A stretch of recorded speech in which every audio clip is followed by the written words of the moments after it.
নমস্কার, আমি সুধাচন্দ্রন ক্রাইম অ্যালার্টের আজকের এপিসোডে আপনাদের স্বাগত জানাচ্ছি। আজ এমন এক কাহিনী নিয়ে এসেছি যা আপনাকে ভিতর থেকে নাড়িয়ে দেবে, আপনাকে ভাবতে বাধ্য করবে। চুপ কর, নইলে তোকে আজকে আমি ছাড়বো না বলে দিলাম। আমি তোমার বাবার চাকর নই, আমি কারুর চাকর নই। তোর বাবা আমার পা ধরেছিল, মনে আছে?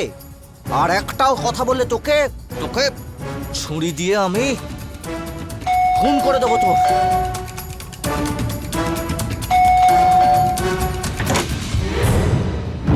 কি হয়েছে?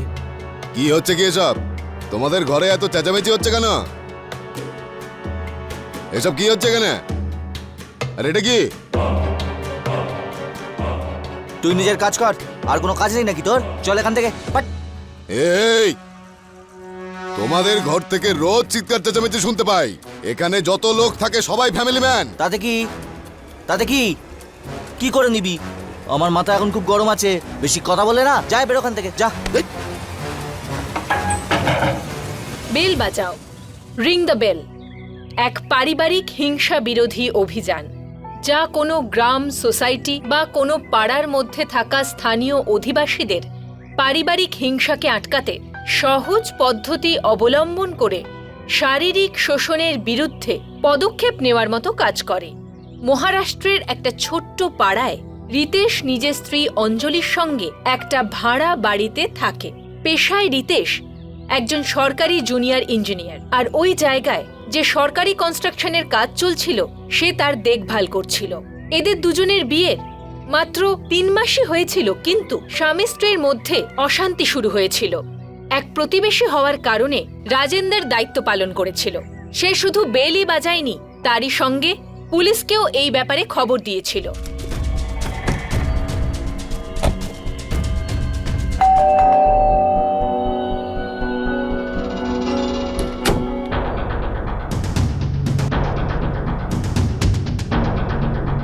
ইন্সপেক্টর বাবু, আপনি? কি হয়েছে? আমরা খবর পেয়েছি যে এই বাড়িতে ডোমেস্টিক ভায়োলেন্স হয়। না না না না না, এরকম কোনো ব্যাপার নেই। এখানে এরকম কিছু এসব হয় না। আমরা তো যথেষ্ট ভদ্র পরিবার, আর আমাদের দুজনের মধ্যে এরকম কিছুই নেই স্যার। আমরা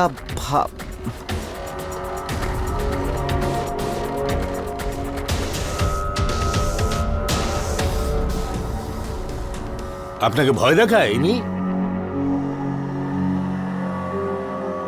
আপনার ভয় পাবার কোনো দরকার নেই, পুলিশ আপনার সঙ্গে রয়েছে। আসলে কি বলুন তো স্যার, আমাদের মধ্যে কোনো ঝগড়াঝাটি হচ্ছিল না। ওই একটু পার্সোনাল ব্যাপারে কথা কাটাকাটি চলছিল, ব্যাস। হ্যাঁ হ্যাঁ, ঝামেলা হচ্ছিল। ওই আমাদের প্রতিবেশী আছে না, তারা হয়তো একটু ভুল বুঝেছে আমাদের, তেমন কিছু হয়নি।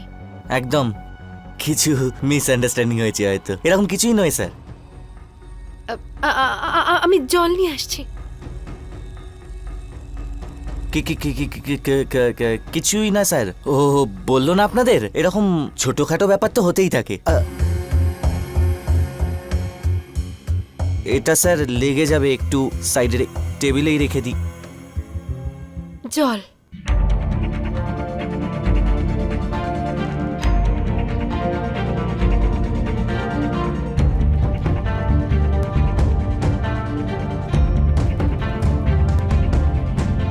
এই নিন, এখানে লোকাল পুলিশ স্টেশনের নাম্বার রয়েছে। যখনই উনি আপনাকে ভয় দেখাবে বা বিরক্ত করবে, প্লিজ কল আস। এরকম কিছুই নেই স্যার।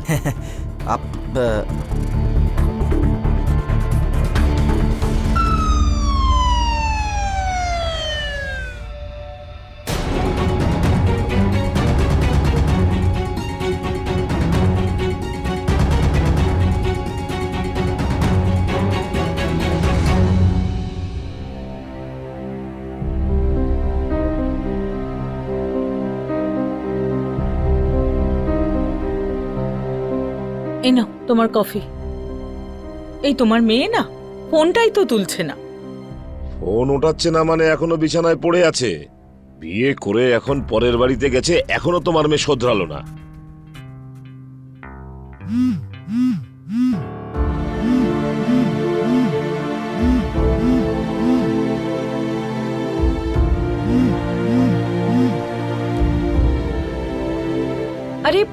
কোথায় তুই? ঘুমোচ্ছিস নাকি? আচ্ছা শোন, একটা কথা শোন, হ্যাপি বার্থডে, খুশিতে থাকিস।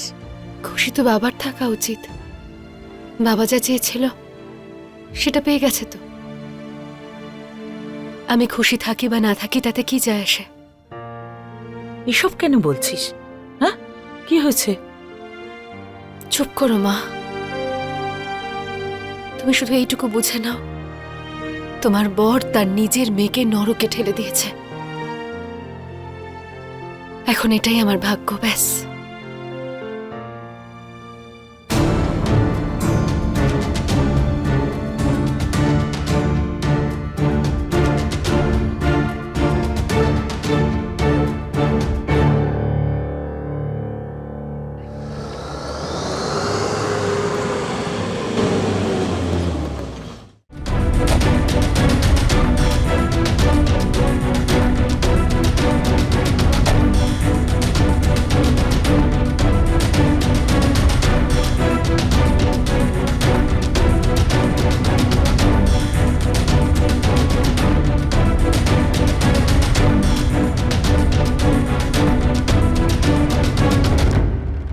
নীতিশ,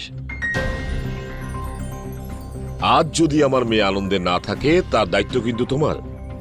আমি আমার মেয়ের বিয়ে তোমার সাথে করেছিলাম এই কারণে যে তোমাকে আমার ভালো মানুষ মনে হয়েছিল। আজ আমার মেয়ের জন্মদিন, কিন্তু ও আজও চোখের জল ফেলছে। কিন্তু এটা আমি আশা করিনি রিতেশ। কিন্তু একটা কথা মাথায় রেখো, আমি আমার মেয়ের চোখের জল একেবারেই সহ্য করব না।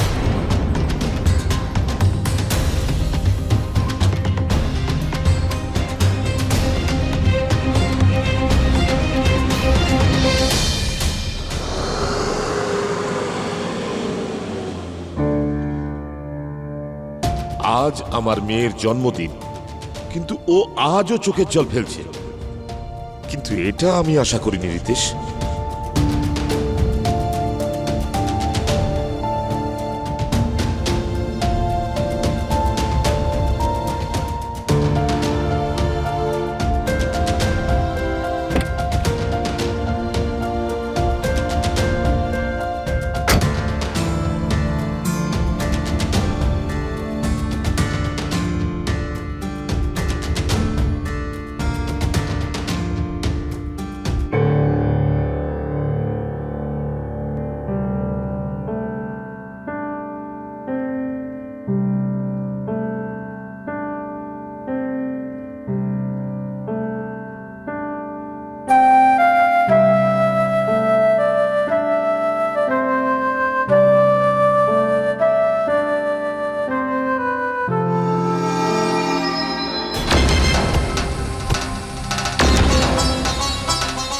কি অসভ্য লোক রে ভাই, সব সময় নিজের বউয়ের উপরে অত্যাচার করে।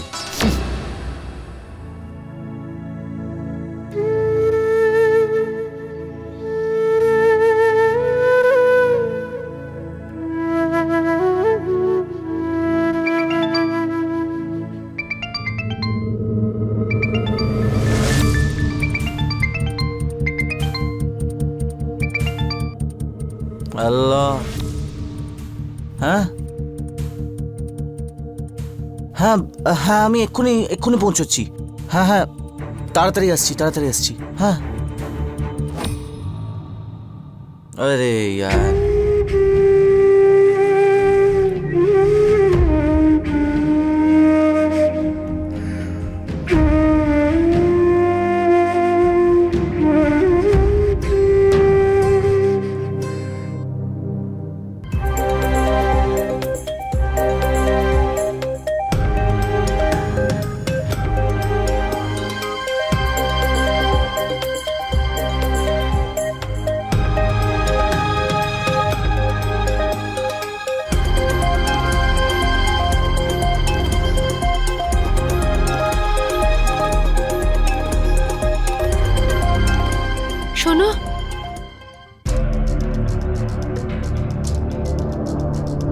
আজকে তো সানডে, তুমি কোথায় যাচ্ছ?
রিতেশ,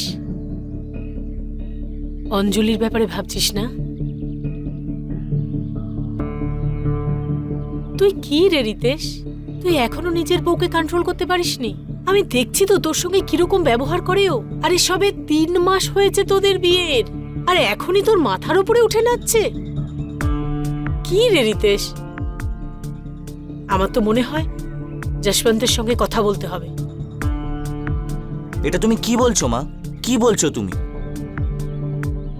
দেখো মা, ব্যাপারটা হলো, মা ভেতরে চলো।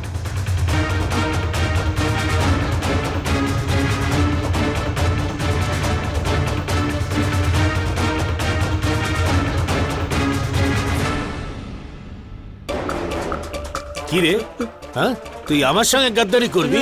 হ্যাঁ আমার সঙ্গে 2 নম্বরই করবি? না দাদা, জানিস তো যশবন্ত পাতিল আমার নাম, আর তুই আমার সঙ্গে গাদ্দারি করবি? না, না, না, আমার না, টাকা খাবি? না। হ্যাঁ দাদা বলো।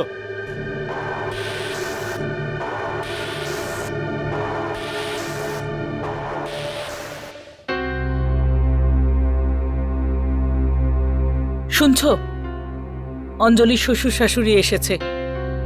আমার তো ওর শাশুড়িকে খুব অদ্ভুত মনে হয়। কি বলতে চাইছো গে তুমি? আমি ওকে বুঝিয়েছি তো। আরে বুঝিয়েছো, কিন্তু কোনো লাভ হলো না তো। এক্ষুনি ওর সঙ্গে কথা হলো আমার, খুব কাঁদছিল। আর তার উপর ওর শ্বশুর শাশুড়ি এসছে ওকে অত্যাচার করার জন্য। আমরা না খুব বড় ভুল করেছি ওই ছেলেটার সঙ্গে আমাদের মেয়ের বিয়ে দিয়ে।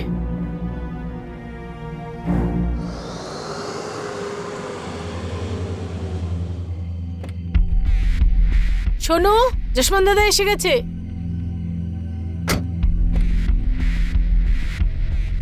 কি হয়েছে? কোনো আর্জেন্ট আছে? আগে ভিতরে এসো, বলছি। ঠিক আছে।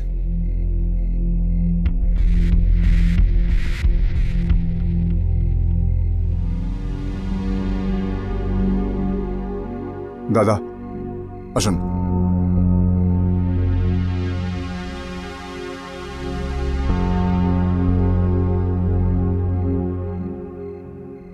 রিতেশ, তুই একটা বেটা ছেলে, আর একটা বেটা ছেলে তার স্ত্রীকে কিভাবে জব্দ করবে সেটা আমায় বলে দিতে হবে? নে, পরেরটুকু আমি দেখে নেব কি করতে হবে। চল।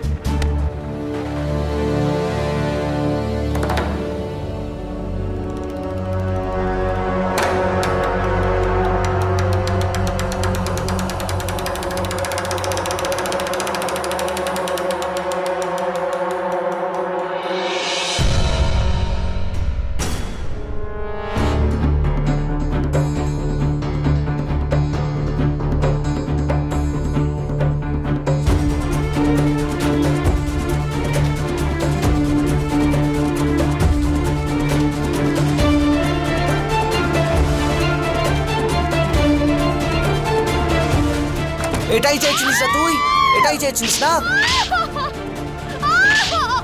নে তাহলে নে, এবার নে নে নে। কি গো, সব অগোছালো করে রেখেছো, অফিসে যাবে না নাকি? হ্যাঁ যাব, কিন্তু একটু কাজ বাকি আছে। তাড়াতাড়ি করে নাও।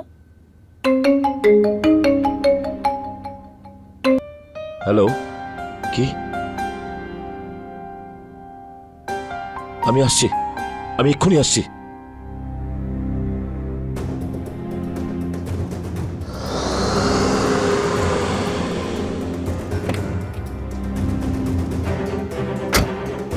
স্যার, স্যার কি হয়েছে? আমার মেয়ের কি হয়েছে? কোথায় আছে ও? বলুন না স্যার, কি হয়েছে আমাদের মেয়ের? আরে কিছু তো বলুন। শোনো, ওনাকে জিজ্ঞেস করি। স্যার, স্যার আমি নাগরাজ প্যাটেল। আমার মেয়ে অঞ্জলি, আপনার থানা থেকে ফোন এসেছিল। বলুন কোথায় গেছে? না স্যার, কি হয়েছে আমাদের মেয়ের? বলুন স্যার।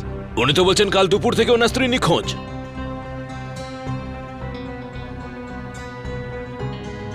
কালকে দুপুরে?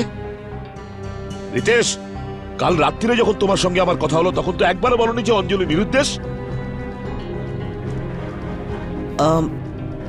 আমি তো আপনাকে কালকে রাত্রে এই জন্যই ফোন করেছিলাম যে ও আপনাদের বাড়িতে যায়নি তো। স্যার, ও যখনই আশেপাশে কোথাও যায় খুব তাড়াতাড়ি চলে আসে। আমি আপনাকে বিরক্ত করতে চাইনি, তাই জন্য আপনাকে জানাইনি। বিরক্ত? তোমার মাথা খারাপ হয়ে যায়নি তো? যদি আমার মেয়ের সাথে কিছু হয়ে যায় তাহলে তোমাকে ছেড়ে মনে বলে দিলাম। ছাড়ুন। আরে কি করছেন আপনি? আরে ছাড়ুন ছাড়ুন। আমি বলছি ছাড়ুন ওনাকে। ছাড়ুন। ছাড়ুন। আপনি আমার রুমে আসুন। চলুন।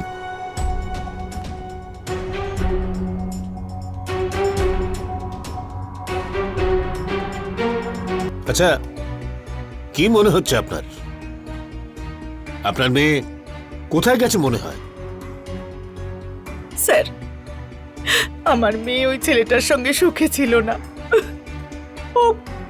ওকে মারতো। অঞ্জলি ওর সঙ্গে বিয়ে বাধ্য হয়ে করেছে। বাধ্য হয়ে?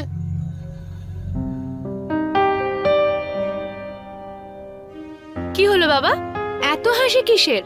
আর এভাবে দেখছো কেন আমাকে? আয় বস, তোর সাথে জরুরি কথা আছে।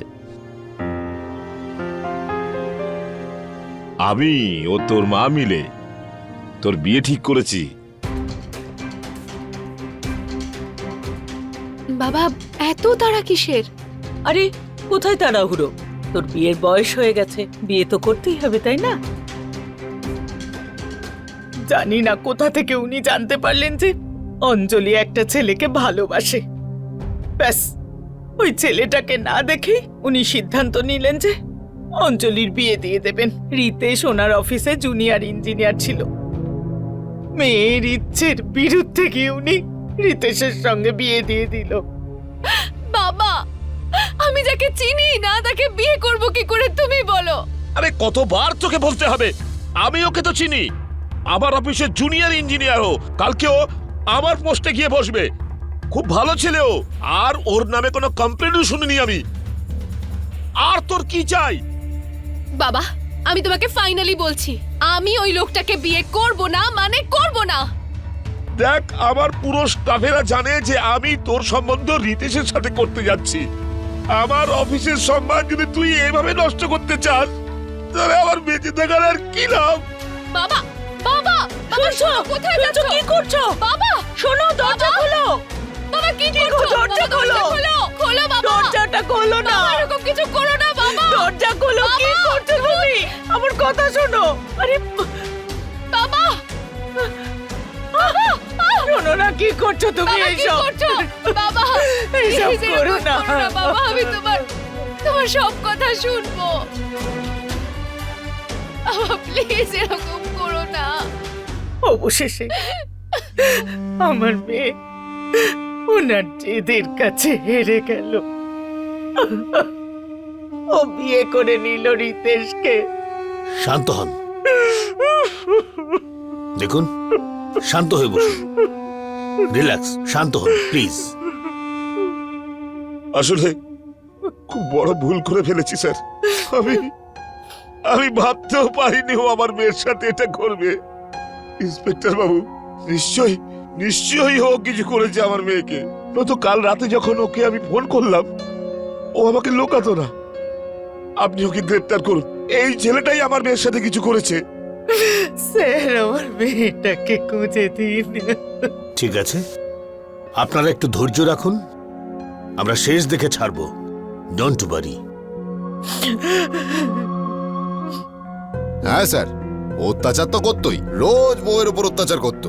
সেই জন্যই তো আমি পুলিশকে ফোন করে ডেকেওছিলাম।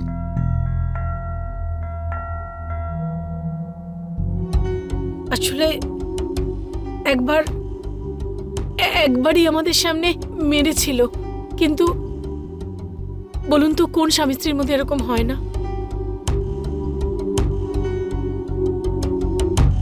সাহেব যখনই আসতেন টেনশনে থাকতেন। বিয়ের আগে তো উনি এরকম রেগে মেগে কখনো কথা বলেননি, কিন্তু আজকাল তো কথায় কথায় রেগে যান। এই অঞ্জলির ফোনের কল রেকর্ডস থেকে জানতে পেরেছি এই 3 মাস শুধু ও নিজের বাবা মার সাথেই কথা বলেছে, স্বামীর সাথে খুব কমই কথা হয়েছে। এই রিতেশের অন্য কোনো অ্যাফেয়ার আছে? না স্যার, এরকম তো কিছু মনে হয় না। অঞ্জলিকে পাওয়া যাচ্ছিল না প্রায় 3 দিনের উপর হয়ে গিয়েছিল, কিন্তু পুলিশ অঞ্জলিকে কোথাও খুঁজে পাচ্ছিল না। অঞ্জলির মা বাবার মনে হচ্ছিল যে তার এই নিখোঁজ হওয়ার পিছনে রিতেশের হাত আছে, কিন্তু সমস্ত তথ্য পুলিশকে এটাই বলছিল যে রিতেশ অঞ্জলিকে প্রতারণা করছিল। পুলিশের সামনে দুটো থিওরি ছিল। এক, অঞ্জলি রিতেশের প্রতারণা থেকে বাঁচার জন্য নিখোঁজ হয়েছে, কিংবা রিতেশ অঞ্জলিকে লুকিয়ে রেখেছে। কিন্তু পুলিশ নিজেদের দ্বিতীয় থিওরিতে সবার আগে কাজ করা ঠিক মনে করেছিল, আর তারা রিতেশকে অ্যারেস্ট করেছিল। একেই তো আমাদের ছেলের স্ত্রী উধাও হয়ে গেছে, আর আপনি তাকেই অ্যারেস্ট করে রেখেছেন। এটা কোথাকার ন্যায়? যদি আমার ছেলেই তার স্ত্রীকে কিডন্যাপ করতো, তাহলে ও এখানে কেন আসতো বলুন আপনি? দেখুন স্যার, আপনি এসব ওই অঞ্জলির বাড়ির লোকেদের কথাই করছেন তো? আমি আপনাকে বলছি স্যার, ওরা সব মিথ্যে বলছে। দেখুন, আপনারা পুলিশকে কাজ করতে দিন প্লিজ। দাদা, উকিল বাবু এসেছেন, আর কোনো চিন্তা করবেন না। স্যার, এটা রিতেশের বেল পেপার।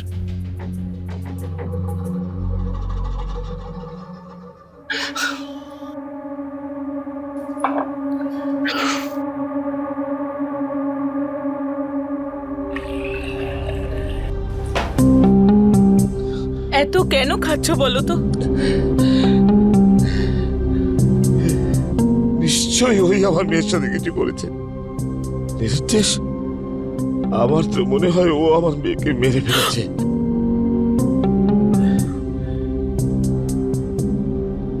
আর আজও ছাড়াও পেয়ে গেল। আমি ওকে ক্ষমা করব না, ওকে আমি এইভাবে ছাড়তে পারি না।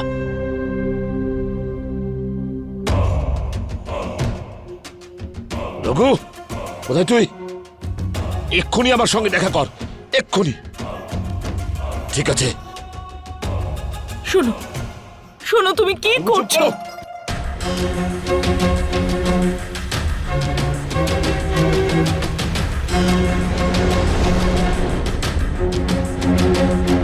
কি স্যার, এত রাত্রে কেন ডেকেছেন আপনি? কোনো সমস্যা হয়েছে নাকি এমনি ডেকেছেন? রঘু, তোর আমার উপর কতটা কৃতজ্ঞতা। তোর জন্য আমি কিন্তু প্রত্যেকবার সরকারি কন্ট্রাক্টের চেষ্টা করেছি। সেই জন্য তো দাদা মন থেকে ধন্যবাদ জানাই। আজ আমার তোকে প্রয়োজন। বলুন দাদা। আমার একটা বন্দুকের প্রয়োজন। বন্দুক? বন্দুক কেন চাই দাদা? কাউকে মারবেন নাকি আপনি?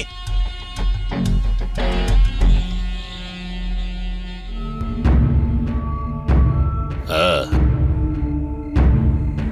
এই মুহূর্তে শেষ করে দে ওকে।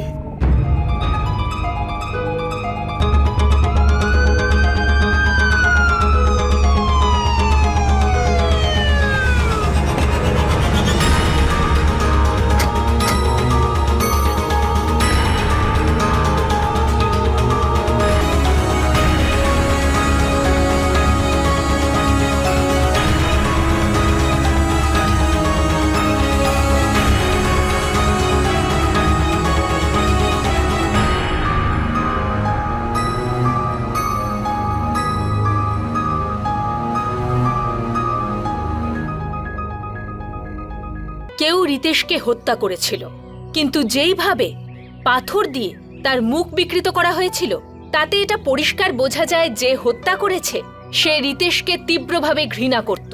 পুলিশ যারা এতদিন অঞ্জলির খোঁজ করছিল রিতেশের হত্যার পরে কনফিউজ হয়ে গেল। যখন রিতেশের ফোন কলের রেকর্ড বের করা হলো তখন একটা সাংঘাতিক সত্য সামনে এলো। স্যার, এটা রিতেশের কল রেকর্ডস। একটু মন দিয়ে দেখবেন স্যার, এটাতে আপনি একটা নতুন রহস্য পাবেন।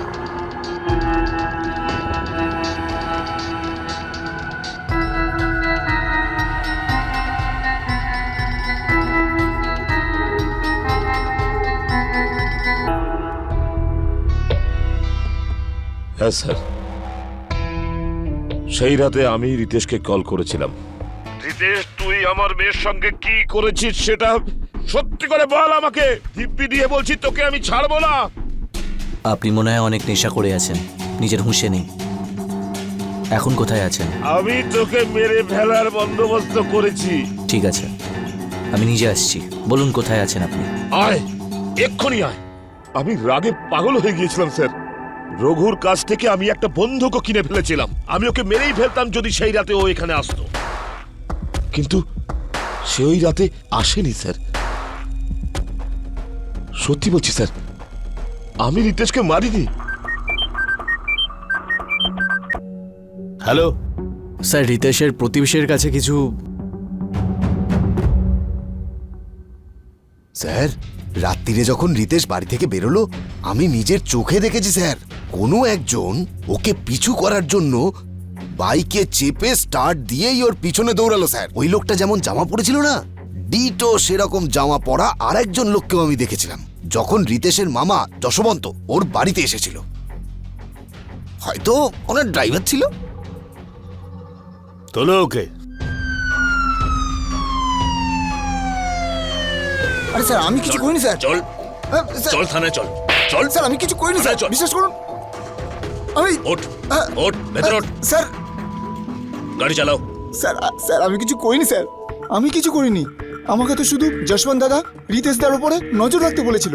হ্যাঁ, আমি বলেছিলাম, কারণ আমার ভাগ্নের জন্য খুব চিন্তা ছিল, আর যে আমি ভয় পেয়েছিলাম তাই হয়েছে।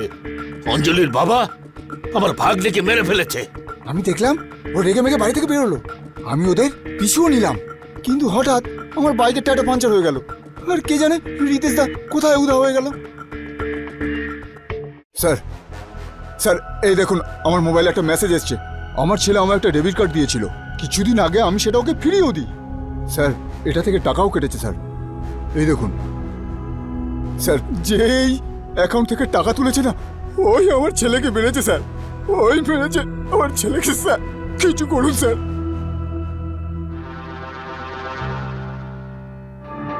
স্যার, হ্যাঁ, হয়ে যাবে, ডোন্ট ওয়ারি। আমি জানতে পেরেছি ওটা ওয়াইফাই ডেবিট কার্ড ছিল, যেটাতে কোনো পিন ছাড়া 2500 টাকা পর্যন্ত তোলা যেত। ওই ওয়াপির আশেপাশে থেকে টাকাটা তোলা হয়েছে। দেখো, তুমি যাও আর খবরটা নাও যে ওই টাকাটা কে তুলেছে। আই এম শিওর যে খুনি ওখানেই আছে। Yes sir.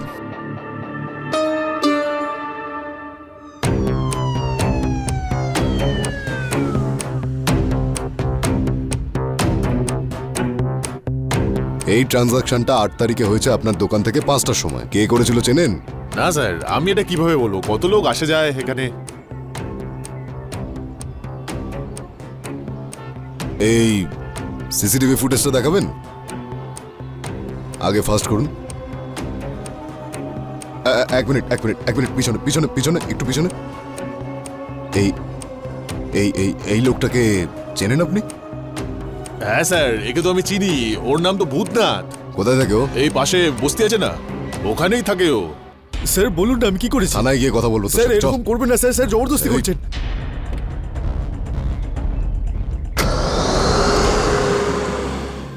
আমি রেল লাইনের ধারে স্যার 2 নম্বর করতে গেছিলাম, আর আমার সামনে তখন একটা ট্রেন গেছিল, আর ওখান থেকে স্যার একটা পার্স আমার সামনে এসে পড়লো, আর আমি ওই পার্সটা উঠিয়ে নিলাম। স্যার, যে ট্রেন থেকে পার্সটা পড়েছিল সেটা দিল্লি ট্রেন ছিল। দেখো, একটা কাজ করো, ট্রেনের সব প্যাসেঞ্জারের নামের লিস্টটা বার করো তো। Yes sir. যখন প্যাসেঞ্জার লিস্ট বের করা হলো, পুলিশ অবাক হয়ে গেল, কারণ যাকে পুলিশ খুঁজছিল তার সূত্র দিল্লির সঙ্গে যুক্ত ছিল। আর তারপর মহারাষ্ট্র পুলিশ দিল্লি পুলিশের সহায়তায় তাকে খুঁজে পেল যাকে তারা খুঁজছিল। ক্রিমিনালরা সবসময় কিছু না কিছু ভুল করে। তুমি দুটো ভুল করেছো। প্রথম ভুলটা হলো এই যে তুমি ট্রেনের টিকিটটা ওই সাইট থেকে বুক করেছো যেখান থেকে হোটেলের ডিসকাউন্ট পাওয়া যায়। আর দ্বিতীয় ভুলটা হলো এই, তুমি রিতেশের কার্ডটা না দেখেই ফেলে দিয়েছো। এবার বলো।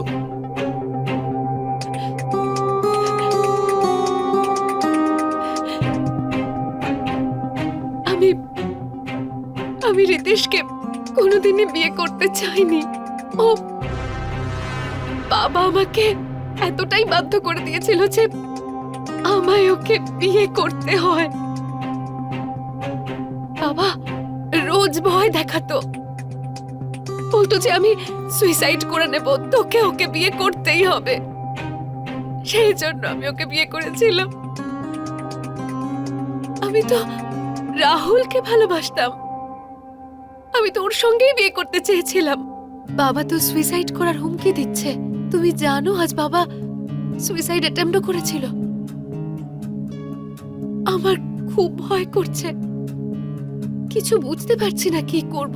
তো করে নাও না বিয়ে, তোমার বাবার পছন্দ করা ছেলেকে। কি তোমার কি মাথাটা খারাপ নাকি? দেখো, তুমি টেনশন নিও না, বিয়ের পরে কি করতে হবে সেটা আমি তোমায় বলবো। আমি বিয়ে তো করে নিলাম ওকে, কিন্তু কোনোদিনও ওকে আমার কাছে আসতে দিইনি। ও খাটে শুতো আর আমি কাউচে। বিয়ের পর আমি এমন পরিবেশ তৈরি করে দিয়েছিলাম যে ও আমাকে মারে, ধমকায়, কিন্তু আসলে আমি ওকে মারতাম।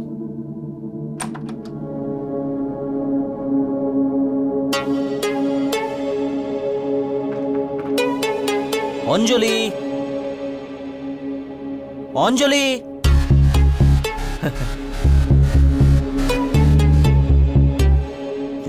তোমার জন্যে।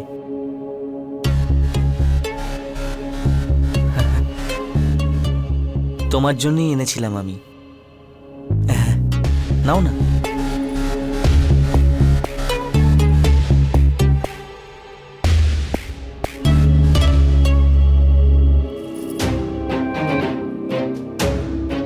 টাচ করলে কেন তুমি আমাকে?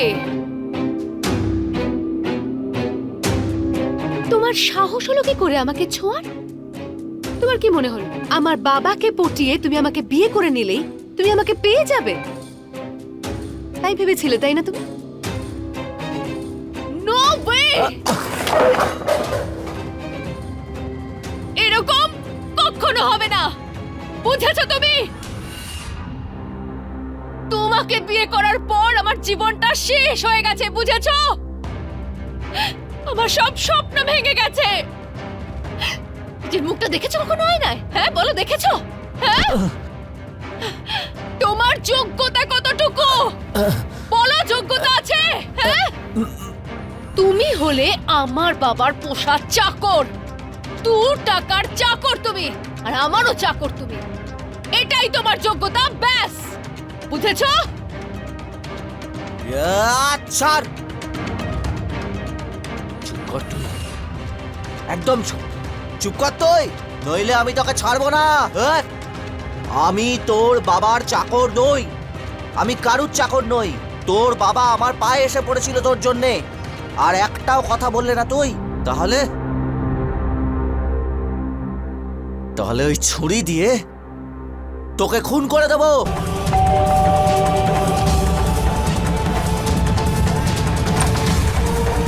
কি হয়েছে? কি হচ্ছে কি এসব? তোমাদের ঘরে এত চেঁচামেচি হচ্ছে কেন? ও বেচারা রোজ মার খেত আমার হাতে, কিন্তু কাউকে বলতো না যে আমি ওকে মারি। ওর ম্যান ইগো মাঝখানে চলে আসতো। বেচারা বলতো কি করে যে ওর বউ ওকে এভাবে মারে। 3 মাস আমি আমার ফ্যামিলি, আমার নেবার্স, ওদের সামনে এমন পরিবেশ তৈরি করলাম, I am facing the domestic violence. ওর পেরেন্টসরাও কিন্তু ভীষণ ভালো ছিল। আমি ওদের সঙ্গেও খুব অন্যায় করেছি।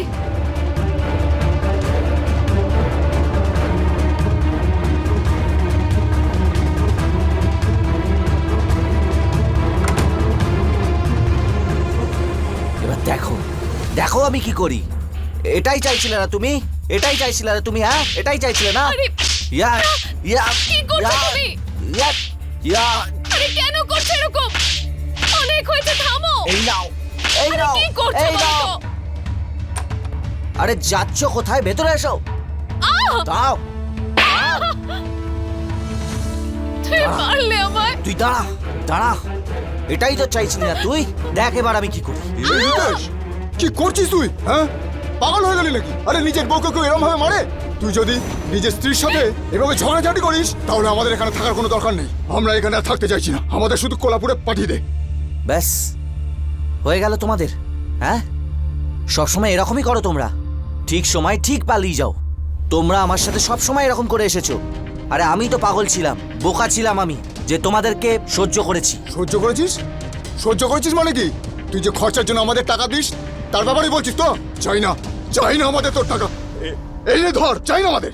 আর আমাদের সম্বন্ধে কিছু ভাবারও দরকার নেই তোর, আর আমাদের খবরও তোর রাখার দরকার নেই। আমরা শুধু কোলাপুর চলে যেতে চাই, শুধু তোরা দুজন নিজেরা ভালো মতো থাক, এটাই আমি চাই। চলো ওঠো বৌমা, ওঠো, ওঠো মা, ওঠো মা, ওঠো, এসো। রিতেশ খুব ভালো মানুষ ছিল, কিন্তু আমি তো ওকে ভালোবাসতাম না। আর ও এত ছোট্ট কথাটা কিছুতেই বুঝতে পারছিল না। রাহুল আর আমার প্ল্যান ছিল যে বিয়ের প্রথম 3 মাস আমরা একদমই কন্ট্যাক্ট করব না, আর তারপর আমি পালিয়ে যাব। আর আমি তাই করেছিলাম। আমি বাড়ি থেকে পালিয়ে গেলাম আর মুম্বাইয়ের একটা হোটেলে গিয়ে 2 সপ্তাহ লুকিয়ে গেছিলাম। আমি ভেবেছিলাম এই সব কিছু সহ্য করে ও ফ্রাস্ট্রেটেড হয়ে আমাকে ডিভোর্স দিয়ে দেবে, তাতে মানুষের মনে হয় যে ও আমার উপর শারীরিকভাবে অত্যাচার করত, যাতে আমার মা বাবা আমার বিয়ে রাহুলের সাথে দিয়ে দেয়। রিতেশকে তুমি খুন করেছো?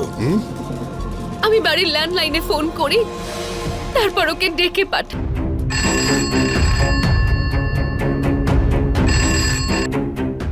হ্যালো অঞ্জলি, অঞ্জলি কোথায় তুমি? অঞ্জলি, অঞ্জলি পাগলের মতন খুঁজছি তোমাকে আমরা সবাই এখানে। কোথায় তুমি? কোথায় চলে গেছিলে তুমি? এখন কোথায় আছো তুমি বলো আমাকে। হ্যাঁ হ্যাঁ হ্যাঁ হ্যাঁ হ্যাঁ হ্যাঁ, আমি এখনই আসছি। হ্যাঁ হ্যাঁ, আমি দেখেছি, আমি এক্ষুনি আসছি। ওকে ওকে। হ্যাঁ,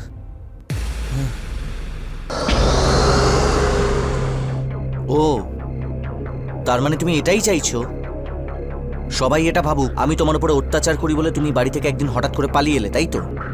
হ্যাঁ, আর আমি তোমাকে এত সহজে ডিভোর্সটা দিয়ে দেবো? বাহ বাহ অঞ্জলি বাহ। অসাধারণ, কি সুন্দর চাল চেলেছো তুমি। কিন্তু না না, এরকম আমি কিছুতেই হতে দেব না।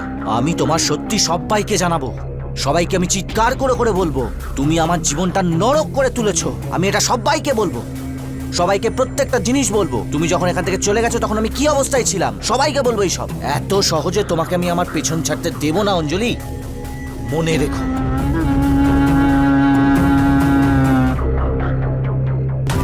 তুমি কেন বুঝতে পারছো না? তোমার সঙ্গে থাকতে আমার ভালো লাগে না। আমি অন্য কাউকে ভালোবাসি। আমি তোমার সঙ্গে থাকতে চাই না, চাই না, চাই না। যেখানে খুশি যাও। আহ! আহ!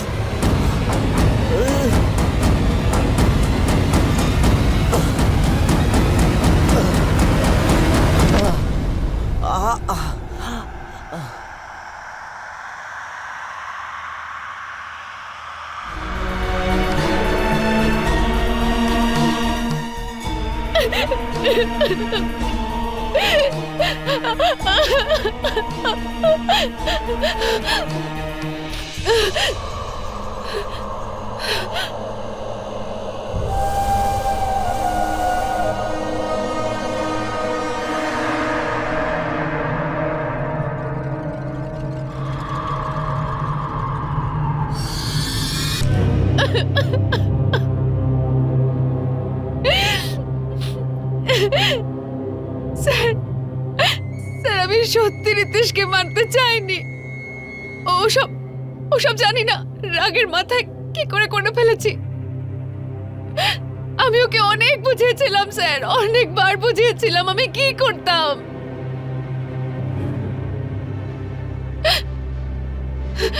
তারপর ওর ফোন, ওর পার্স, ওই সব আমি উধাও করে দিই, যাতে মানুষের মনে হয় যে ছিনতাই করার উদ্দেশ্যে ওকে কেউ মেরে ফেলেছে।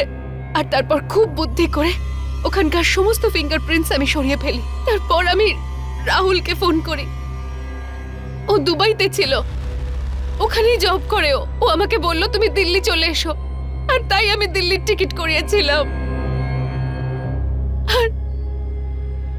আর এখানেই ভুল করলাম।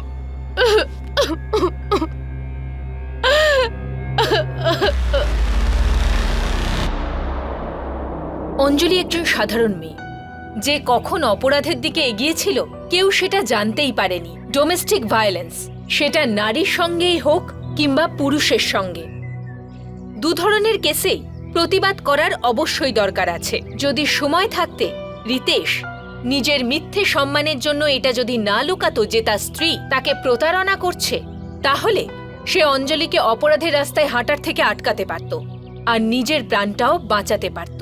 সতর্ক থাকুন, সুরক্ষিত থাকুন। আবার দেখা হবে এক নতুন কাহিনী নিয়ে। ক্রাইম অ্যালার্ট, অন্যায়ের বিরুদ্ধে সোচ্চার। জয় হিন্দ।